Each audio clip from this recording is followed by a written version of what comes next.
All right. Well, hello, everyone. And this is Aleks Paunic, or as they would say in the United States, Aleks Paunic. And welcome to another edition, event, a show, if you will, that is dealing with the fact that a lot of you guys are trying to expand in the United States and American market.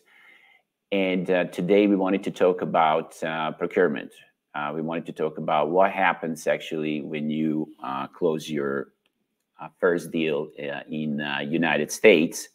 So let me just go back there and spend a minute to thank USAID Digital Serbia started and the venture and idea for inviting me yet again here. Then beautiful office, modern office, so started in Belgrade.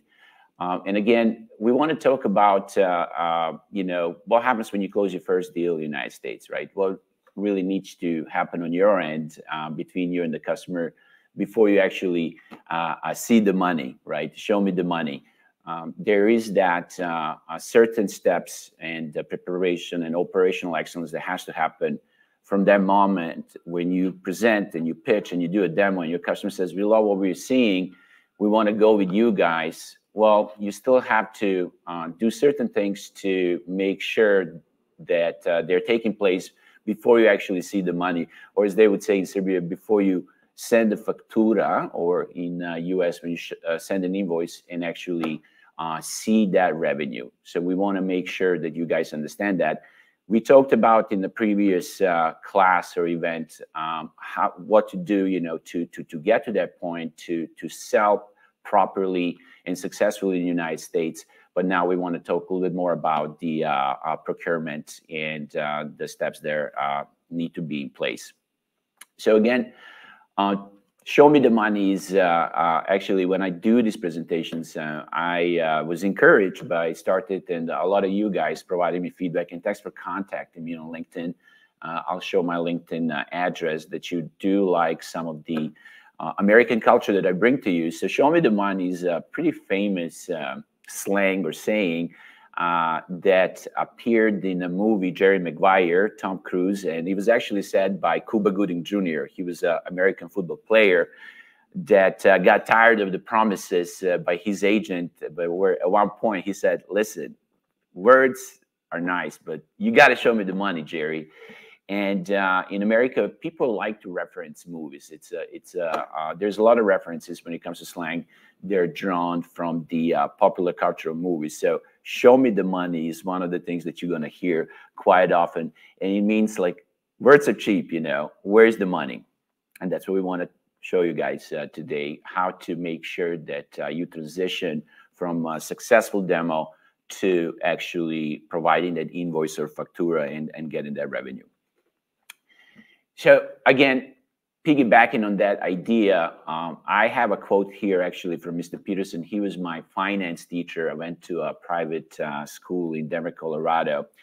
And there's actually a couple of stories here. Mr. Peterson, my professor, and this is, going actually a little bit back, in 90s. But a couple of stories here. American school system is pretty cool in the sense where a lot of your teachers actually had a real life experience in a subject that they're teaching about. And my major was a business administration, and I was blessed to have a lot of teachers that were actually teaching what they were living, right? So it makes a whole world of difference. And in this case, I had a finance class. This was my senior year. Mr. Peterson was somebody who had multiple businesses, and he taught us about very basic and very complex things, from how to open a bank account to how to get a credit, lines of credit, but also how to be a successful entrepreneur. And I remember, this is actually, he's saying one of the papers that he gave us, he said, we got to be politically correct. There's actually a slang in US, it ain't over till the fat lady sings, which is used in sporting events, or, it kind of means the slang, it's not over yet, right? We didn't finish the crossing line. But he said, we got to be politically correct. And you cannot say a fat lady. So you got to say, it ain't over until gravitationally challenged lady sings. So in this case, Mr. Peterson was also saying a similar thing that we want to talk about today. even if you have a good demo, even if your a customer says like, this is great, we want to go with you guys, it still ain't over, because you've got to see that revenue. And you got to take some steps that we're going to talk about today to make sure that you can have a successful relationship and realize revenue with that relationship.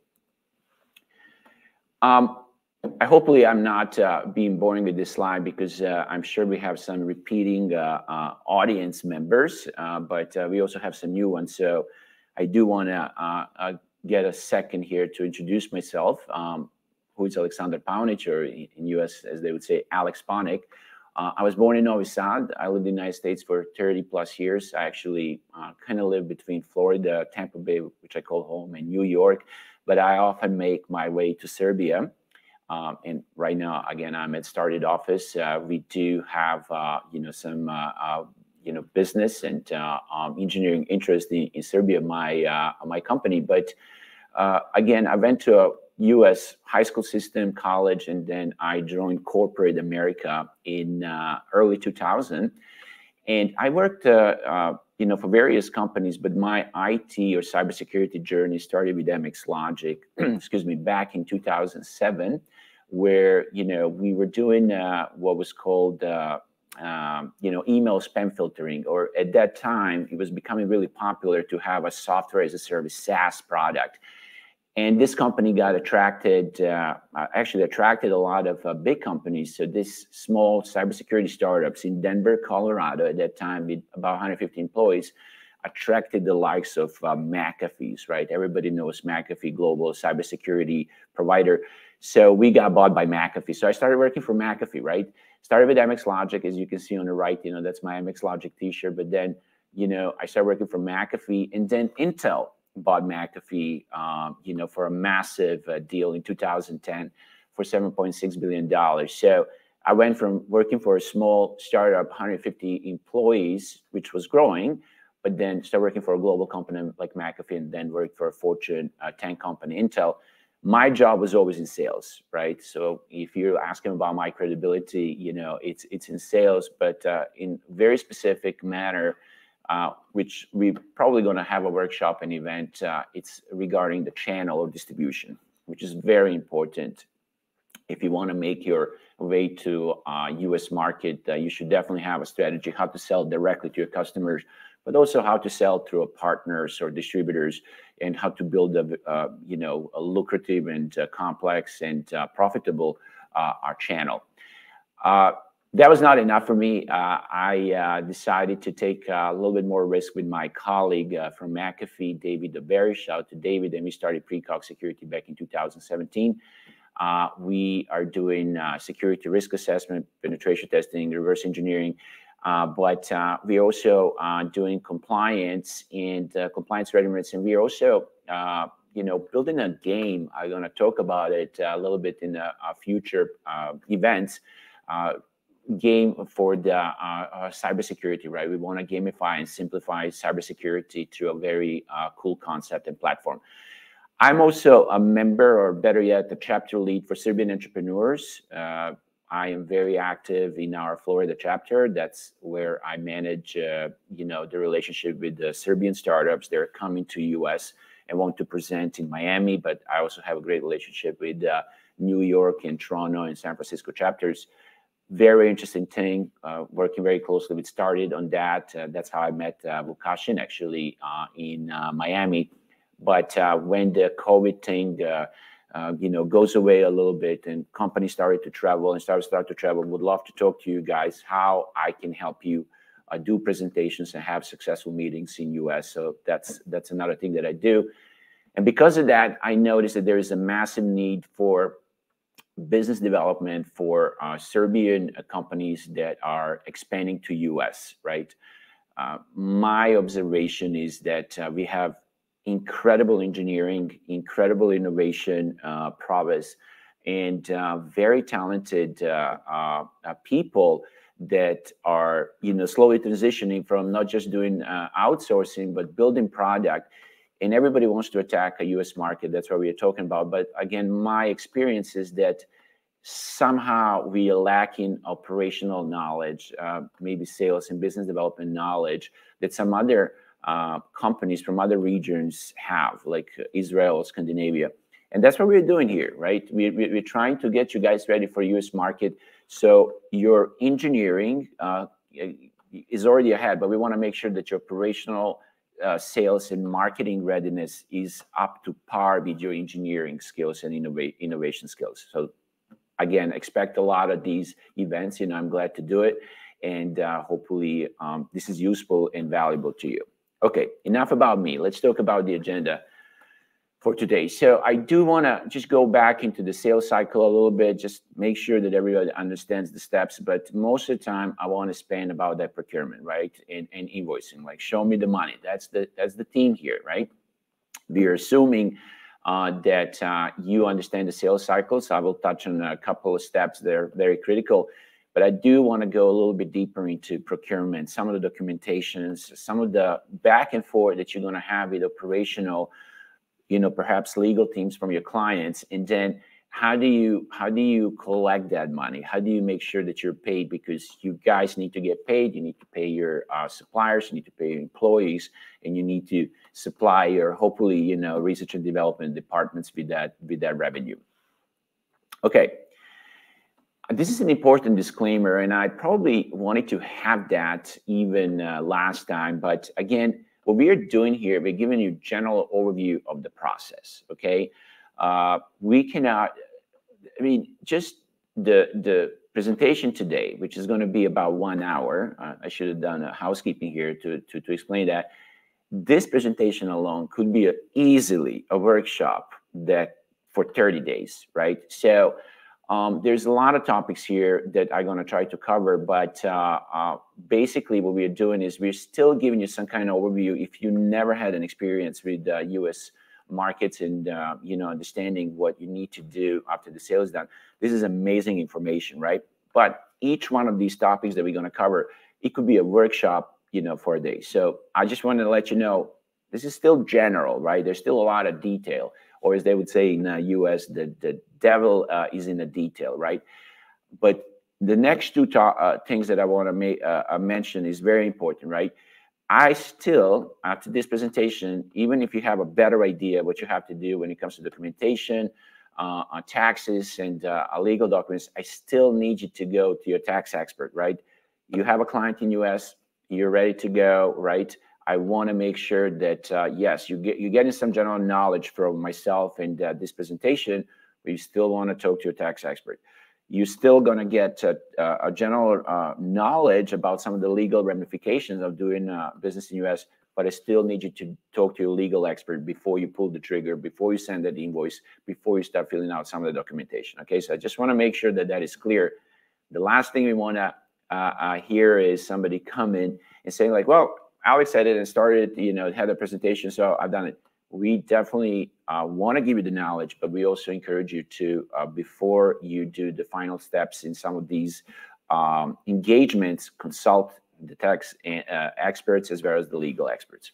Okay, that's out of the way. Let's get into it. So sales cycle, closing the deal. Again, it's just not going to spend time here. This was the last presentation that we had last month. You guys can actually access these through YouTube. You're like, oh, this is interesting. I wanna hear more about that. We actually have this saved, so please reach out to us. We'll give you the link. Again, this is your sales cycle. More than happy, to answer any of the sales cycle steps. But just want to make sure that that's covered. That you guys understand. It's obviously complex. Sales cycle, whether it's in Europe or in US, they're pretty similar. But I did wanted to kind of touch base what you guys can do to make sure that you're putting yourself in the best position to win the deal and then transition through procurement.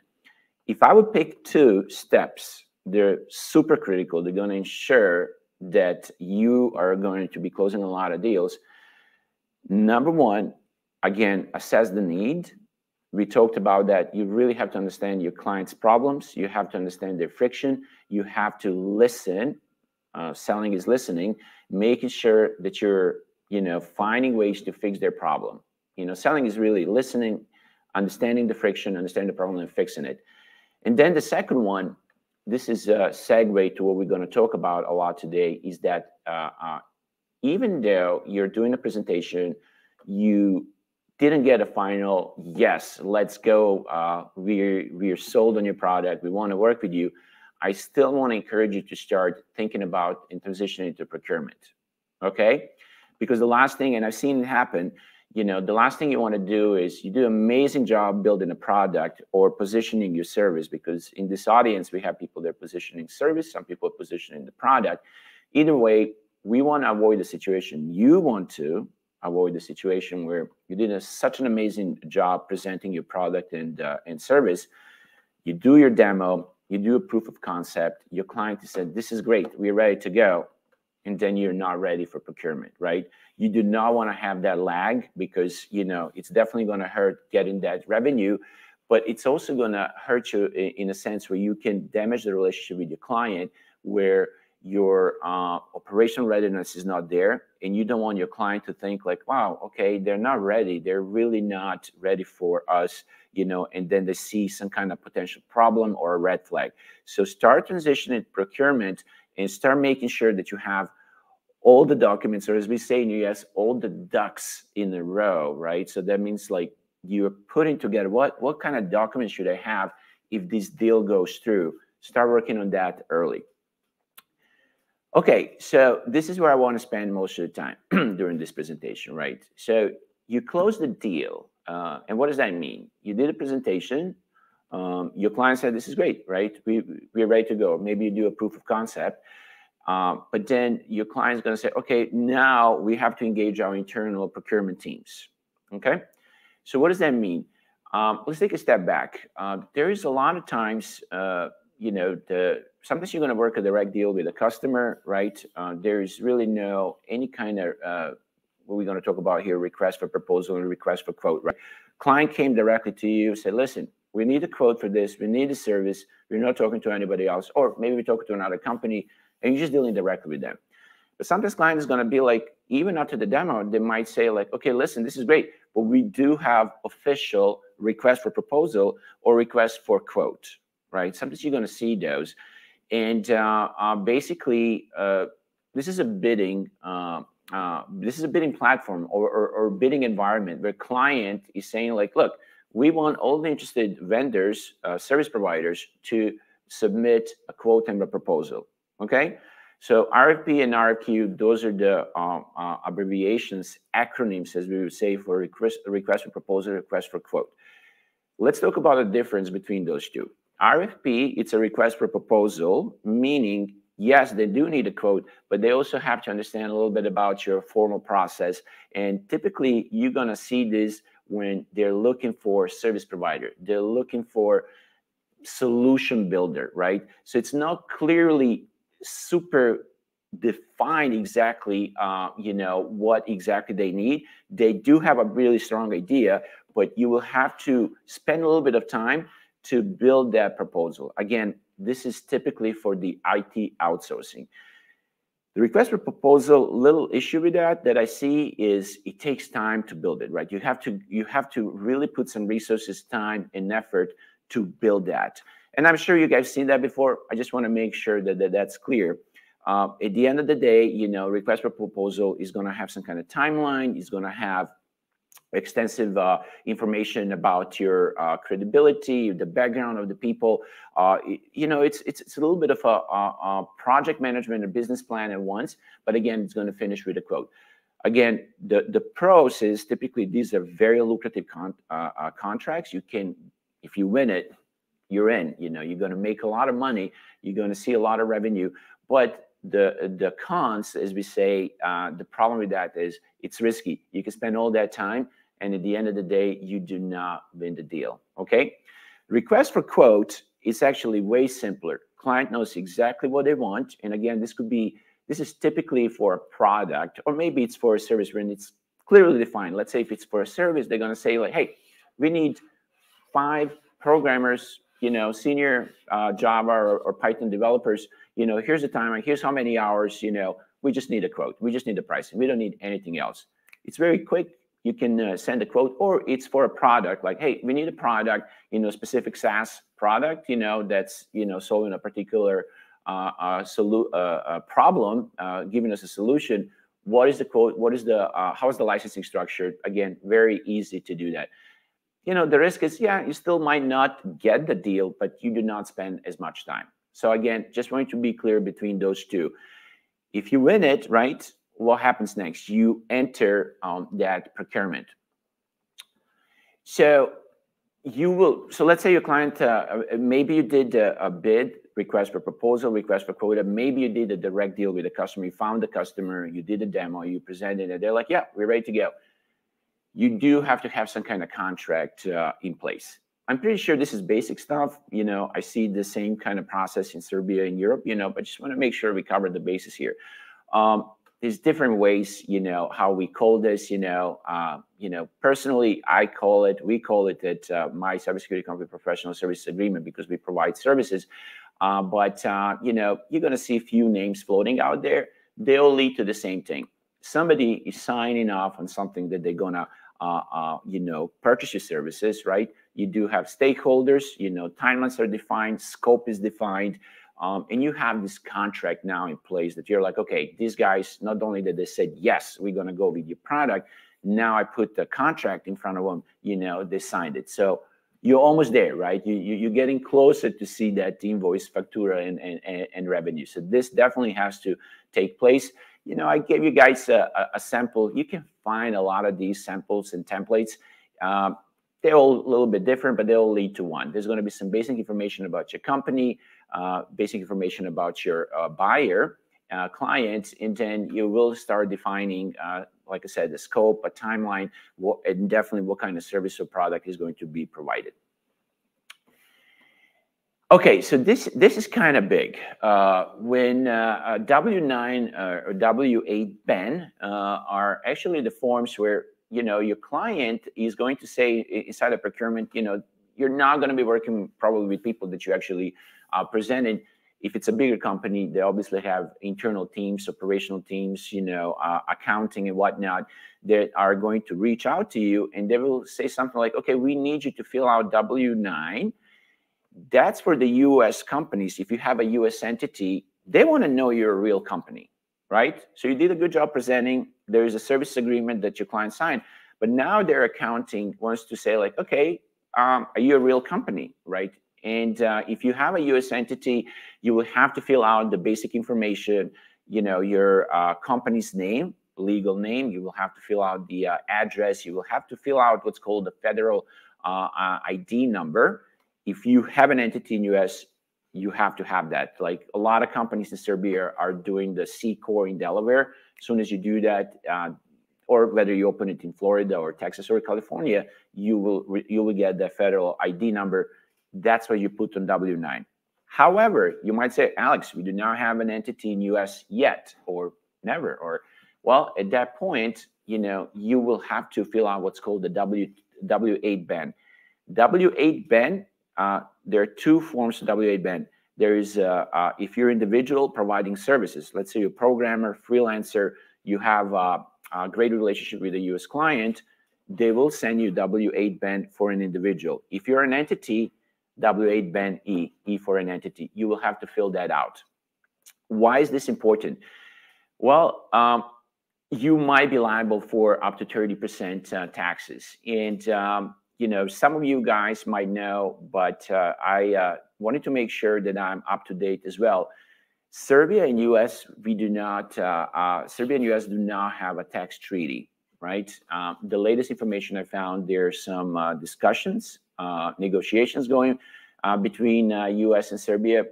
Perhaps, you know, one of the, you know, future events that we have, we're going to say, hey, great news, you know, there's a tax treaty between US and Serbia to avoid the double taxation. But right now, there's no such treaty. That's why you have to treat this form W8 Ben seriously if you don't have a US entity, because you do not want to be liable for 30% taxes. Again, I do want you to go to your legal experts, but at the same time, you know, nothing to it. It's fairly simple, especially if you're in the individual. But again, even if your entity, you know, it's a little longer form. For the individual, it's like really one page. For entities, you know, it's a little bit more pages. But again, your client, your customer in US wants to make sure that you're a real company. Okay. one more piece of advice I would give: if you're doing business with a U.S.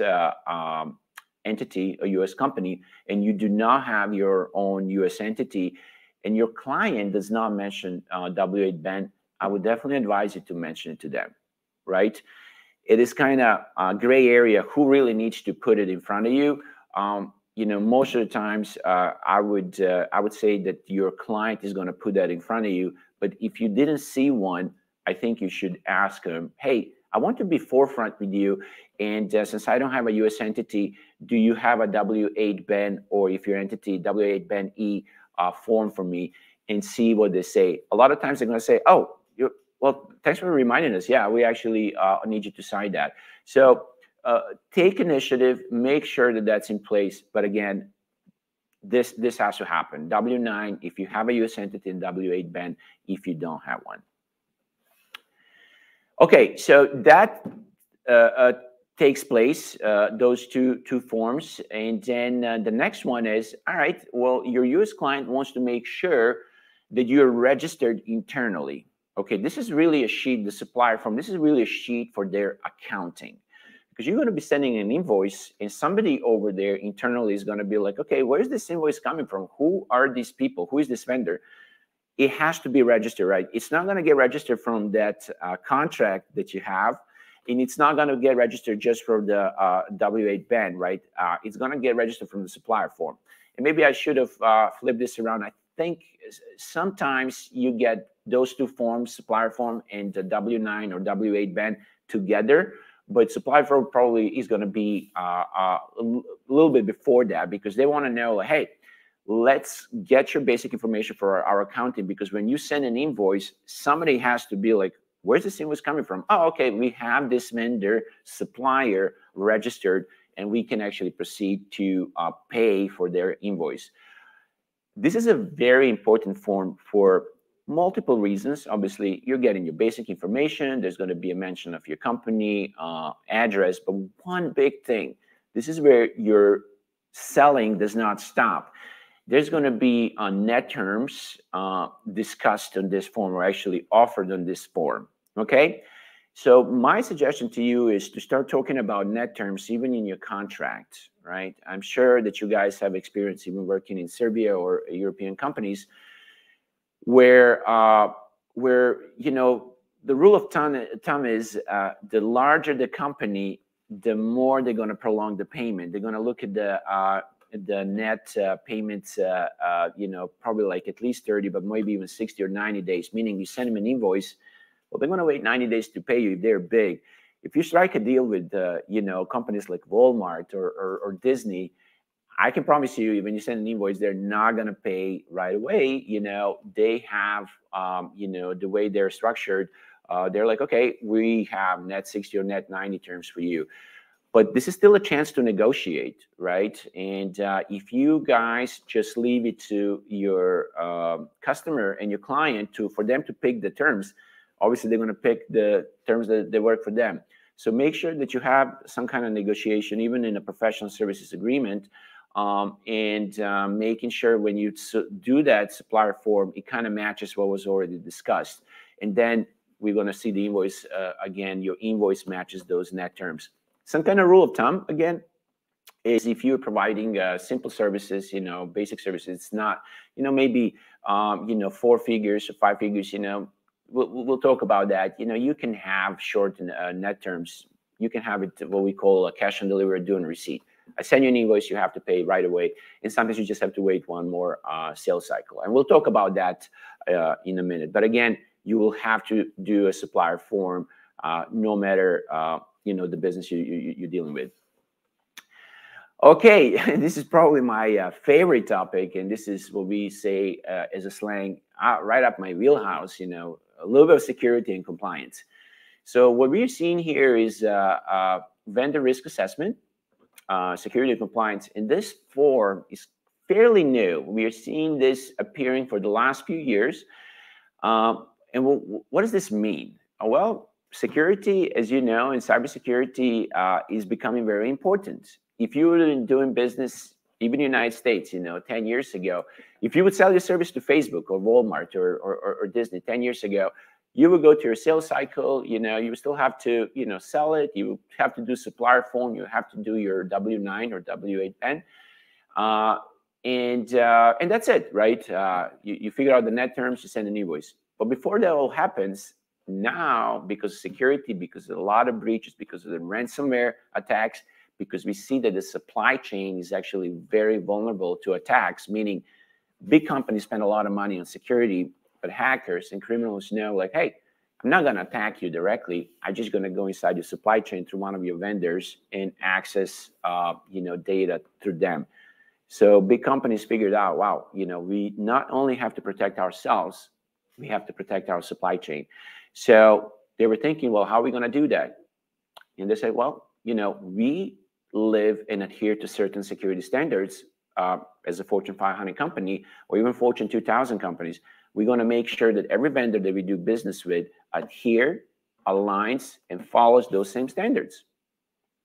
Okay, so that means that you do all that supplier form, you do that W-8, and they will say something. Oh, okay, great. Just one more thing. And it's a big thing. You have to get approved by our data governance, legal, and security team. And you're like, wow, what does that mean? What do I have to do? You're going to get what's called a third-party vendor risk assessment questionnaire. You're going to get close to 100 questions, sometimes even more. And sometimes, they're going to put you through inside the software to start filling these things out. Your client wants to know, especially if you're selling a SaaS. This is definitely, if you're selling SaaS to American companies, you're definitely going to have to do this. They want to know, how do you treat security? Like, is this product secure? Are you testing it? Where are you storing data? Your client is going to say, like, look, you're touching some very critical data of ours. We want to make sure it's protected. And it's not just a questionnaire. They will also ask you to supply the documents and show them that you're really doing it. It's not just like, oh, yeah, we do that. Okay, prove it to me. I talked recently to a Fortune 100 security people and the data governance people, and I asked them, hey, what if there's a company that has an amazing product and they do a demo for you, a proof of concept, and there's an executive that really likes the product, but they don't have security controls in place? They're like, we're not going to approve it. And I'm like, what does that mean? I said, we're just not going to use the product. We're never going to pay for it. It's too much risk for us. Even if the product is great, if there's no security in place, we're not going to use it. So my advice to you guys, whether you're doing services, and especially if you're doing SaaS, start thinking about what kind of security controls we have in place.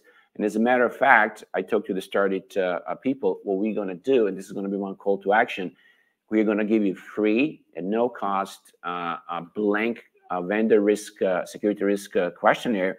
You can have it and you can start filling it out and start figuring out where do you lack in security. But again, they want to know, how do you protect the data? Are you testing your product? Do you do background checks for your people? Access control? Do you have business continuity, disaster recovery? What if you're under attack? How long before your service is up? So those things are incredibly important now. And I can only tell you, they're going to be even more important. We do have clients on the PreCog Security side that we would tell them about these forms, and they're like, oh, okay, well, we'll worry about that later. And then they come to us and they literally say, we landed a big client, and you're right, they're asking us to fill out this questionnaire. We don't have these things in place. This is where my company, PreCog Security, helps. Actually, we help people build this literally, if they have nothing, from 0 to 1 or even 0 to 3.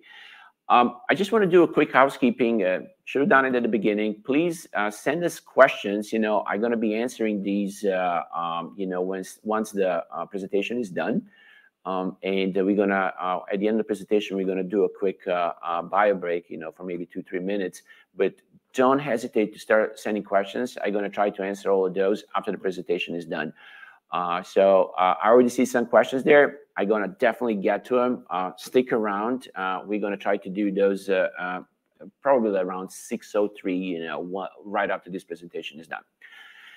Okay, as you guys can see, I'm super passionate about this topic. And like I said, we'll work with the started staff to make sure that you have this questionnaire. And it's a real live questionnaire that one of our cybersecurity clients got it from a Fortune 500 company. Obviously, we erased all the names of the companies, but the questions are real, and we are seeing those same questions over and over. They're kind of borrowed from few security standards like, ISO 27001, NIST 853. Okay, enough about security. You guys are probably getting a little bit bored, but I'm definitely passionate about it, as you can see. All right. So now let's talk about the invoicing and show me the money, right? How do we get that money? How do we get that revenue? And how do we make sure that you guys are getting paid? You're doing such a good job building a product, providing a service, but now it's time to send that invoice. So I do want to clarify a couple of things. In Serbia, they say factura, right? And I'm going to ask a question and see if you guys want to answer it. But what do you think between the purchase order and invoice? What's an American factura? Just think about it for a second, right? When I deal with Serbian companies, I hear a lot like, oh, we want to send that factura, and that's that piece of document that you're trying to get to a client and you're hoping that you get paid. So you're almost home. All right, giving up. All right, did you take your pick? Purchase order or invoice? Factura is actually invoice, right? What's a purchase order? Purchase order, sometimes you're going to see it. Basically, purchase order comes, you do your contract, you do some of the forms, and your client says like, all right, we see the signed contract, we see this is a real company, right? We see the W-9 or W-8 band, we see a supplier form. Well, we definitely want the service, and we want to make sure that we show our vendor, our service provider, that we are counting on these services. So this is a contract between them and you that you're going to have to provide those services where the pricing and net terms are already in place.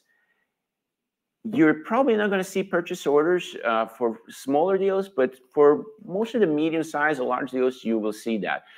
They're going to itemize, the product and the services that you're doing, right? And you're expected to deliver it because they can hold you liable for it. So purchase order, the client is sending it to you, but then, and this is a great thing because it shows you your client internally is counting on these services to be delivered. When you send an invoice, you want to make sure it matches that purchase order, okay? If there is no purchase order in place, you can still send an invoice, right? Based on the terms that were defined in your contract and then on the supplier form. Again, invoice is factura, and this is that last step before you get paid. You're sending that to your client, and you're hoping that you had all your ducks in a row, all your documents in a row, that their accounting team, once they get an invoice, they're going to be like, okay, we got a invoice from the company ABC. Let's find ABC in a supplier, database. Okay, this is a supplier. Everything looks good, right? They signed the W-9 or W-8 band. Great. It's time to get them paid. What are the net terms? They're going to look at the net terms. Okay, so invoice, purchase order. Again, invoice is that last step that you need to do, the last piece of document that you need to send to your client before you get paid. And perhaps, let me just go back. Some of you guys are thinking, okay, how do I send that? You guys obviously are no strangers sending that, but if you have a U.S. entity, there is some amazing software, for small to medium-sized businesses like QuickBooks. It's very popular in the U.S. It gives you a very professional and customized way to send invoicing. And in America, they never stop just with an invoice. There's always additional services, creating a great email, customized email, putting your logo. I can't stress enough, how important that is. I remember, again, having a class, back in college, and our professor said, like, when you send an invoice, it's not just like, hey, give me the money, but this is also a chance for you to present the value to your client, to show how professional you are.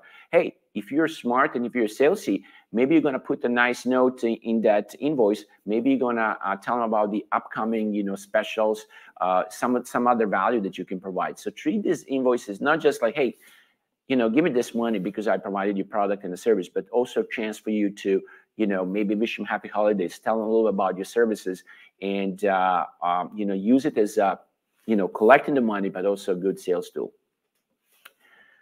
Okay, so net terms, here's a glossary. I have a bunch of terms here, when it comes to when you want to define the net terms. But probably I want to spend just time on couple. This is what we use at PreCog Security. So basically, you have, you know, there's some acronyms and abbreviations like PIA, payment in advance. You could ask for money in advance. Sometimes that's used maybe, you know, if you find that there's a risky deal or it's a massive deal, you need some down payment, you can definitely ask for that. But you know, typically what we see here is the net terms are defined in your supplier form, in your contract. And I would say the most popular one, kind of like a default one, is net 30, right? Your client's going to pay you when you send an invoice after 30 days, right? They're going to wait for the sales cycle and then send you that revenue, send you that cash, pay your invoice in 30 days. But you can negotiate anywhere from 7 days, 10, 15. Again, your client, the bigger the client, they're going to try to push it and extend the payment, you know, even to 90 days. You know, I did deals, you know, when I was back in the day, with McAfee Intel, with the Department of Defense in US, with Walmarts and Disney's. And, you know, typically those are structured, definitely paying it, you know, down the road and, you know, stage payments. Sometimes I'm going to talk about it in a second. The other one that's really popular that we use, you know, especially for like a little smaller deals, you know, we call that cash on delivery, right? And this is also known as due on receipt. You send an invoice and you say, hey, you have to pay it as soon as you see that invoice. Sometimes they're going to wait for their accounting cycle. Let's say you're sending it now, cash on delivery. They're probably going to wait March 1st to pay it. But you also have end of the month, right? So you can add that. For the larger deals, this is typically normal. You're going to have to do what we see are stage payments, right? There are set payments over the period of time. A lot of these larger deals are structured, you know, in a more complex way that they're paid over the like 2 or 3 or even sometimes 5-year periods of time. Like I said, you could also get creative. There is some rebates that you can offer to the clients. Typically, I see those being offered to those clients. They're, you know, paying on time. You have, or maybe you have a software as a service license. Maybe you offer some incentives when the payments are covered in time, or maybe in advance, so they can get a little cash back. You can get really creative and use those net terms in your advantage to, you know, to make your client not just liable, but to make them loyal to your service and to your product. All right. Well, you know, you're sending these invoices and you define the net terms, and maybe it's, you know, like we said, cash on delivery, due on receipt. You send it today and it's March 1st. And it's March 3rd, and the invoice and the revenue is not coming. Or you define a net 30, and it's been 60 days or 90 days, and you never got that invoice paid. It happens. I would say, I would like to think, you know, I talk to a lot of companies that deal with global clients, and I ask them, who do you like to, and companies in Europe, who do you like to work with the most? And often I hear, we like to work with Americans. You know, they typically follow the deadlines and they do pay on time. But, you know, it happens, and I've seen it happen where the client is, we call that delinquent client or account, meaning they did not pay in time. So what do you do when that happens? You know, let's just start. You know, I gave you a cycle here and some steps, but I'm going to start probably with the step number 3 or 4. You know, don't get angry. Don't get frustrated. Don't yell at your customer. You know, number 1, you know, let's see how we escalate this, right? The payment is not here. You send an invoice. The payment is not here. You're worried, right? And you didn't get any kind of communication from your client. Okay, this is the worst case scenario, right? No call, no show. You don't know what's going on. Definitely start with a follow-up with an email, right? That's your first thing. You're following up with maybe you have a contact from accounting, the contact, you know, from engineering, whoever you sold the service. just, with a very nice way, you can actually remind them. Some of those services that I told you, they're automated, the software services for invoicing. They have a very nice tool that you can set a soft reminder, right? It's not like, hey, you got to pay me, but it's like, hey, maybe you forgot, just a reminder that we didn't receive a payment. So that's your first step, right? You want to follow up with an email. You have to wait maybe a little bit before you actually take a phone and make a dial and call your client in person over the phone. Americans see that as a very serious thing. So I would say wait when you send that first email reminding them, because you might as well get an email back. Oh, we're so sorry, this got lost in the shuffle. A person that was handling in accounting this account, they're no longer here, or they're on a they're sick or maternity leave or something like that. Give them a chance to resolve internally. You send an email, nothing is happening still. That's probably wait a few days. If you don't see any movement, pick up a call and call. Americans going to see when you call as really, okay, this is serious, right? I have a vendor supplier that's calling me. Americans don't like typically receiving a phone call. There's a lot of jokes going around in the States, like, oh, somebody's calling me, like, it has to be something super serious. Yes, so use that phone call to say, hey, this is serious. We just want to make sure everything is okay. Again, even on that phone call, do not yell, do not threaten your customer, right? Your job is to collect the money, right? You want to make sure that you get paid. So, and you don't want to sever the relationship with your client. Maybe your client just having a rough time or something like that. You want to see if you can preserve that relationship. But definitely call them, be direct, be honest, be transparent, and ask for your money. Make sure you reference the contract, make sure you reference the invoice, and make sure that you reference the deliverable that you've done, and ask for your money. Now, again, don't threaten, and we're going step by step here, right? You make that phone call, they maybe accept it, or it goes to the voicemail, or you're not getting a favorable results, right? Even if they took a call, you see that there is no movement over the next period. You want to start making some kind of business decision. Okay, I still want to collect the money, and I still want them as a customer. Maybe your business decision is, you know what? They owe us $10,000. Maybe we can say, like, look, it's been 60 days. You didn't pay us. We definitely need to collect this. We know you're going to some hard times. Potentially, maybe you can offer an installment. Why don't we stretch this? Is this going to help you? And you're kind of, oh my God, this is so helpful. Like, let's stretch it over the 5 months. We get paid $2,000. It's not perfect, right? You're losing some money because of inflation, and you don't have that cash in hand. But it's a business decision that you might make, and those things happen. Or maybe you offer a discount. Look, $10,000 yours. We really need to collect this. Would it help to give you one-time payment? Put a deadline on it. You have to pay it by the end of the week. 48 hours. One-time offer, 48 hours. Give us 80% of that money. We'll give you a 20% discount. Come Monday, no, that deal is gone. So create some kind of sense of urgency, right? But again, this is your business decision. I'm not advising you guys to know your business, but it can happen, right? I've seen it happen. And then the last course is, taking that legal action, right? You can say something like, hey, listen, we have a contract between us, and now it's out of my hand. We got to give it to the legal team. Again, be respectful, right? Don't threaten, don't yell. Just let we call it, take the emotions out. You have a contract in place. They didn't pay. This time you're going to bring the legal action. A lot of times, when Americans, and it's kind of like in the movies, when they hear like, okay, the legal action is going to happen, typically lawyers draft some kind of legal letter where they explain the seriousness if one party does not live up to their end of that contract. So we want to make sure that the legal gets involved, you're removed, right? And sometimes that's going to do the trick, right? They're going to say this is serious, and they're going to make a payment. And then maybe the last option, and I've seen this is happening now in Serbia too, but in US, this has been there forever. You have these collection agencies, right?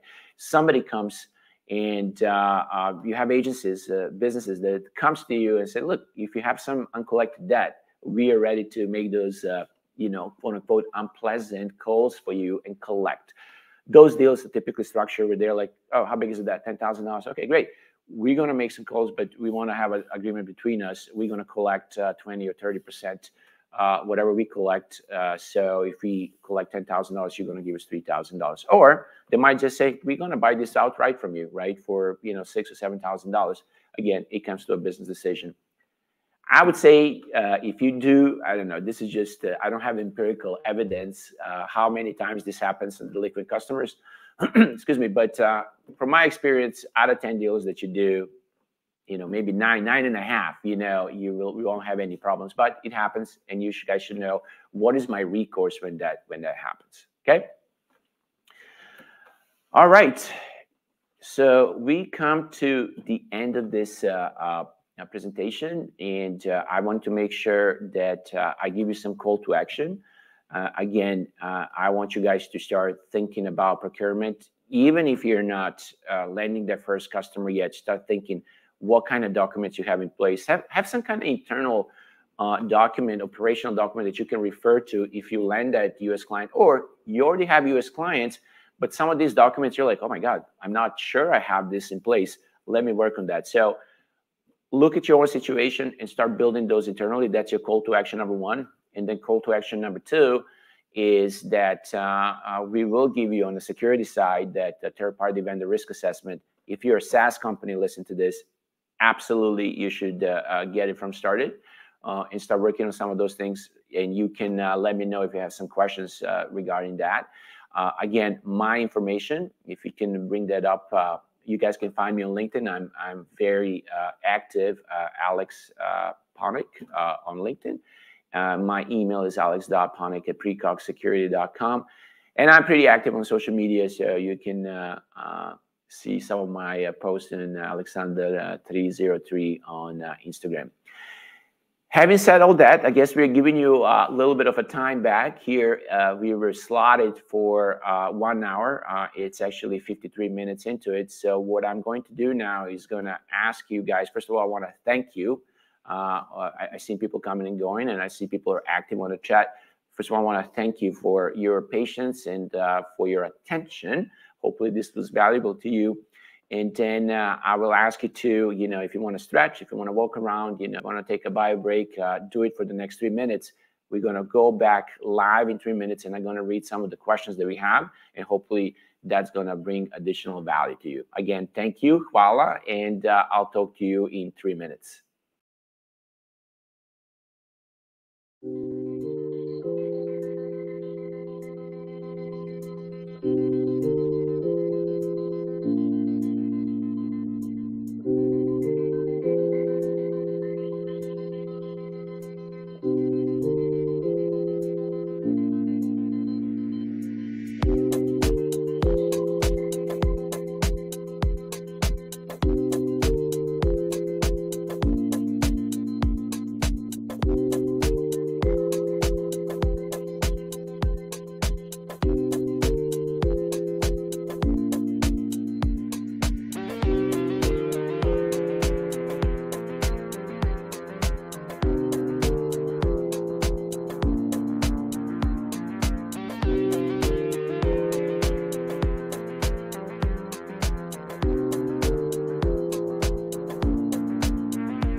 All right, back as promised, 180 seconds, 3 minutes. And this is actually, I want to take time to for everybody to join me to wish well to Vukašin Stojkov. This is usually reserved for the fireside chat.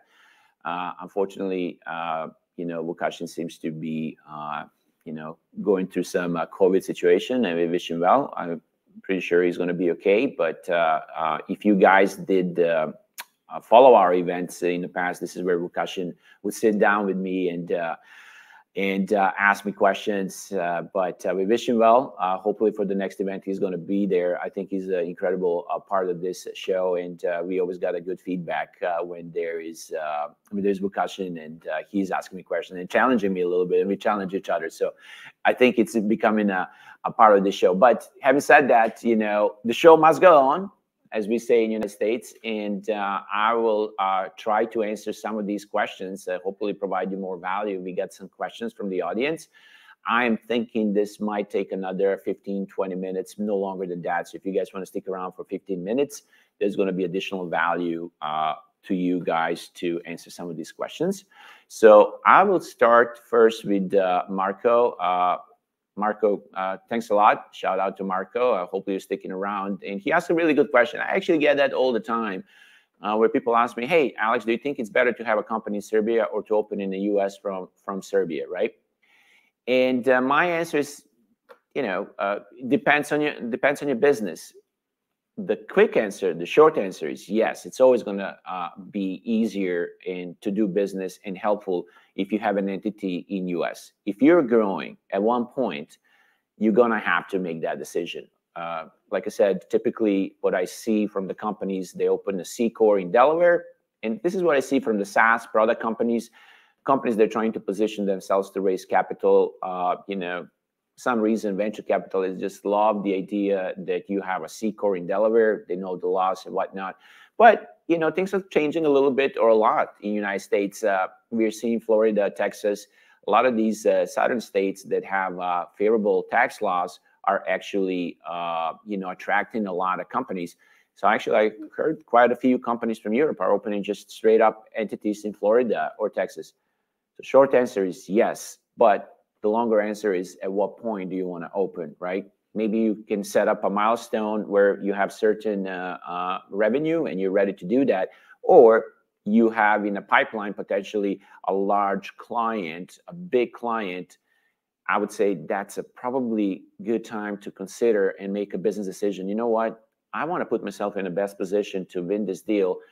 I'm going to have probably a business entity in US because it's just going to be easier operationally. Invoicing, laws, and you know what? Marketing side too. I heard a lot of companies when they land a big client, a lot of times what happens is they had a US entity, even though engineering is here. It just gives that, there's a slang, warm fuzzy to the US client. Hey, I'm actually dealing with a US entity here. I do understand the engineering is done overseas in Serbia, but I like the idea that operationally, I'm going to be dealing with a US entity. So short answer, yes. Long answer, depends on what time, right? So you're going to have to make a business decision. And Marco, feel free to reach out to me, Aleks Paunic at LinkedIn, and we can chat a little bit more about that. Okay, next question from Chica DJ, Georgia maybe. Who can help me with filing out the W-8 form? I mentioned W-8, if you're an individual freelancer, you struck a deal with a US company, super easy to fill out. I guess the question is, what does it mean to file? You fill it out and you send it to your customer. You don't send it to the IRS. You send it to the customer so they have it on file when their American Internal Revenue Service, IRS, you guys might have heard of that, come to them and they want to look at the books. So you send it to the client. W-8 Ben E, I would definitely suggest to have a lawyer or legal look at it. For both, you want to still have somebody, with the legal and tax expertise to look at it. But from my experience, W-8 Ben for individual freelancer, fairly easy, one page. For W-8 Ben entity, it's going to take a little time. Probably want to talk to the tax or legal expert. Okay, next question from Selena Kurik. Hey, yeah, Selena, what are the things that are most important in vendor assessment risk, and what are some of the things that are not as strict? So we're talking about security, right? And Selena wants to know what can she pay attention to, because it's an extensive list, right? Where should you put your resources and focus, and what can you put you in the best position to pass? I'm pretty sure that's what Selena is asking, because a lot of clients ask me that same thing. You get 100 questions from your client, and you have maybe a week or two to answer those. So you want to be like, hey, where should I pay attention to? we have a similar case right now in PreCog Security, and I can tell you that every security control is important, but Selena is right? Some are critical, some are high, some are maybe medium. The most critical ones are business continuity and disaster recovery, and data governance and data protection. Meaning your client, especially if you have a SaaS product, right? They will want to know, hey, you're touching my customer's data. I want to know how you're protecting their data. I want to know what happens if you get attacked. And don't tell me you're not going to get attacked. Everybody says that everybody gets attacked. You might have a breach today or tomorrow. What is your business continuity? What is your disaster recovery? For the service providers, I actually talked to a few Serbian companies, IT outsourcing, the background checks are becoming incredibly important, okay? So if you're an IT outsourcing company, start investing in the background checks, and start investing in those background checks that are aligned and approved in US. Before you know it, even if you say, well, Alex, we had this client for 5 years, they never asked us that, they will come back and ask you. The security compliance is getting stricter and stricter in the US, and especially when they're US companies dealing with a foreign entity. But even if it's a US entity, the vendor risk assessment is given to every company. Even if it's a San Francisco company, large client, Facebook says, hey, I want to do business with a startup from San Francisco, they will still ask them to do the same thing. Everybody is following the same rules. Okay, so again, Selena, I would say business continuity, disaster recovery, data protection, and then if you're an IT service provider, definitely invest in the background checks of your engineers. Great. Bifrost Serbia, hi, shout out to Bifrost. How to make a project proposal in a more informal setting where a client does not provide vendor with project proposal template. Okay, so I did mention, so it's a couple of things here. I did mention that request for proposal, request for quote, sometimes you're not going to see that. You're just going to deal directly with the client. I just want to let you know that those are often given. Even if you have, conversation with the client and they're like, yeah, we're very interested in your services. However, we have a formal RFP in place. Let me give it to you so you go through the proper channels, right? It happens, I would say out of 10 deals that you're going to do, a few are going to be done through the RFP or RFQ. I guess the question is, can you do this in an informal setting? And yes, Americans love to talk business in informal settings too. But I would say even if, you're starting some conversations and you're getting some firm handshakes and some committal in informal setting, hey, we really want to use your service, we want to use your product, you're always going to have to go through the formal process, right? So you have to remember getting those ducks in a row, the slang, getting those documents in place. Even if your relationship started in an informal setting, even if you struck a deal in a restaurant, or, those things happen, absolutely. You met somebody at a soccer game or, golfing, they will still say, hey, I definitely want to do business with you, but let me give it to my internal operational people, and they're going to start the process. So there's no avoidance of getting those ducks in a row. The only thing is, sometimes there's not going to be an RFP and RFQ. You're just going to deal directly with the customer, but you're still going to have to do that supplier form or W-9 or W-8 Ben. All right. Okay, so some of the things that should be included and some of the things that can be skipped. I am thinking that that's referring to the previous question, the project proposal template. Okay, so let's answer it like that. From the project proposal template, what can be skipped, what cannot be skipped? I would say the number one thing, if it's, again, remember guys, request for proposal, you're going to have to, pretty much explain how you're going to manage the project. You're going to have to work on timelines. You're going to have to, spend some time. It's a little bit of a business plan. Talk about the material, talk about the backgrounds of your employees. But I would say the scope is super important, and the timeline and the price, right? So those are probably the three things. Make sure that the scope is defined. Make sure that the timeline is defined too, and make sure that the cost is defined as well. You cannot avoid that. So definitely work on that. And how long it should be, it just depends from deal to deal, right? It doesn't have to be long. I mean, those three things, it can be a couple of paragraphs, but you will definitely have to spend time internally making sure that, hey, if this deal happens, can we deliver that in that kind of time and for that kind of cost within that kind of scope and time frame and framework. Okay. So Marco is saying thank you. So hopefully, Marco, that answers your question. Again, I'm available on LinkedIn if anybody wants to reach out to me, Aleks Paunic. And we are going to Aleks Paunic on LinkedIn, alex.paunic at precogsecurity.com, Instagram, Alexander303. Again, 2 calls to action. Start thinking about your business, like Marco was saying here. Hey, is it going to be life easier for me if I open an entity in US? If it's not time to open US the entity and you want to do business with someone, you can absolutely do that. Make sure you put yourself in the best position, with this document. Start thinking about that before you get your first client, or even if you got your client in US, make sure that you have these documents in place. The number 2 call to action, we will give you that third-party vendor security risk assessment. So this is a great security tool for you to start building security. Even if you got nothing, you can. I always encourage people, you do not have to spend a lot of money. You're just going to take time and a little bit of focus to start building some security controls. They're going to come in handy for, number 1, minimizing the risk of the attack, and number 2, getting you ready for that procurement because your client's going to ask it. And then number 3, call to action, we're going to wish for caution, speed and recovery.